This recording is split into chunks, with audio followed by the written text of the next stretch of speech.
So one of the topics on the list that people wanted, the group wanted us to discuss is addressing substance use or addiction when we identify it in the ED. I'm going to just take a part of this. This is a pretty broad topic, actually. So this could be anything from somebody smoking. You need to have a smoking cessation conversation if the patient is up for hearing about it, or that you've identified that they maybe drink too much alcohol or higher than is recommended.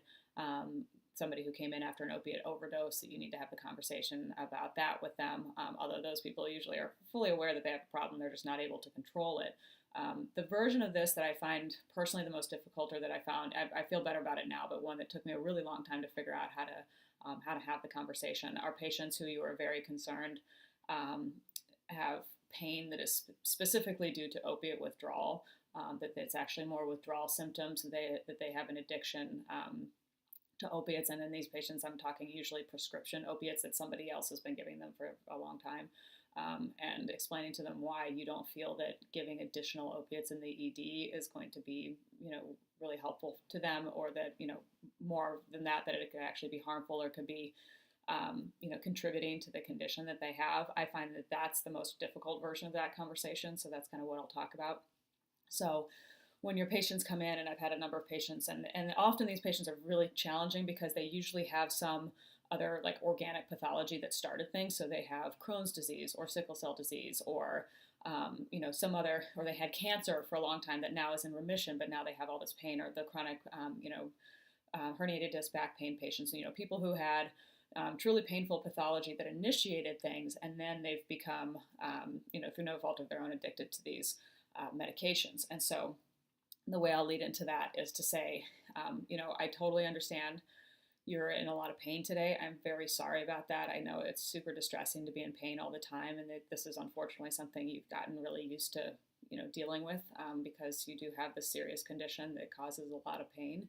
I am going to say straight up, though, that I am pretty concerned that the amount of medications that you've been using, the amount of times you've been to the emergency department. I've seen that you've been to several other emergency departments as well, for medications for your pain. And that worries me a bit, because their opiate medications can be very, very addictive, and it can be very difficult when you've been taking them for a long time to be able to tell the difference anymore between pain that's related to your medical condition versus pain that's related to not having had as many opiates recently. And it's, most people, once it gets really bad, can't tell the difference between those two things.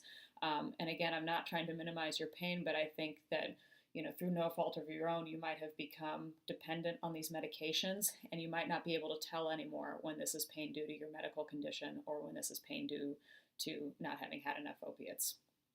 And opiate addiction, as you know, because it's been all over the news, we're all very aware of it right now, is a really, really serious health condition. And my concern is that if I give you a lot of additional opiates, even if I just give you a dose here in the emergency department and don't give you a prescription, that's just going to be contributing to your new problem of opiate dependence, which is a very serious condition. And I would be, at fault as a doctor if I was to do something that was going to worsen that health condition. And I know that's very frustrating. I know, that you just want your pain gone, that you're not, here specifically to get these types of medications, but they're what work for your pain. And I can work with you with that. There's other medication options that we can try. And I'm very happy to do, blood testing if we need to do imaging, scans if we have to try to figure out, is this your other, for your initial medical condition flaring up? Do we need to figure out if there's any complications from that? We can absolutely do that and figure that out. But what I'm not going to do today is give you any opiate medications, because again, I think you have a secondary disease of opiate dependence, which can be often almost worse than the first illness that those medications were treating. So we can work together on this, but just so we're very clear, under no circumstances today am I going to give you an opiate medication. So I apologize for that, but we're just going to move on from there. And then can I get back to you guys? If that becomes very difficult, this is something that I will have the conversation at the beginning. If I'm very suspicious, it's not something I lead with. If it's a brand new patient that I've never met before, that there's not like a very clearly established paper trail that this is a problem. Some people just seem like they're opiate addicted, and that seem like that's what they're there for, but they really just have terrible coping skills, and they do have a primary underlying, complication that needs to be addressed, and that's, maybe not the issue. So I, reserve this conversation for a specific subset of patients. But I found it helpful to lay out those ground rules at the very beginning. So then if they come back and they're like, oh, you're not giving, I say, as I mentioned before, and I will reiterate again, under no circumstances today am I going to give you an opiate medication. And that, for a lot of the patients will, end the conversation, and then however the further course goes is up to them. But that's what I found helpful to do. So again, sorry, Maya and others, if that may or may not have answered the question you wanted, but I just chose what I thought was the most challenging conversation to give an example of.